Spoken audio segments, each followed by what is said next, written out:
In this section, we will see some of the important terminologies used in Ansible. Let's start with Playbook. Playbook is nothing but a YAML file that contains tasks to be executed on set of hosts. Here is an example of a sample playbook which is used to install Apache on target system. Next, let's understand what is play.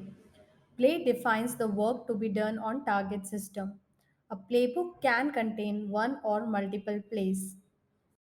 For example, a play for deploying an application can contain multiple plays like installing web server, copying artifact, etc.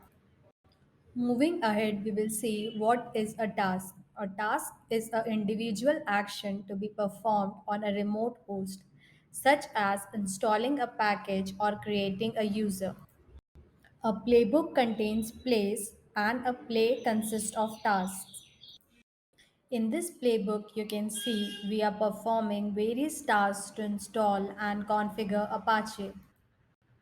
Modules are Python library that provides functionality for a specific task such as copying file or managing services.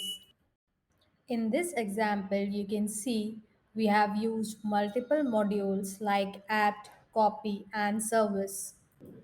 At last, we will understand what is inventory. A inventory is a file that contains a list of hosts or nodes that Ansible will manage. Here is an example of a sample inventory file.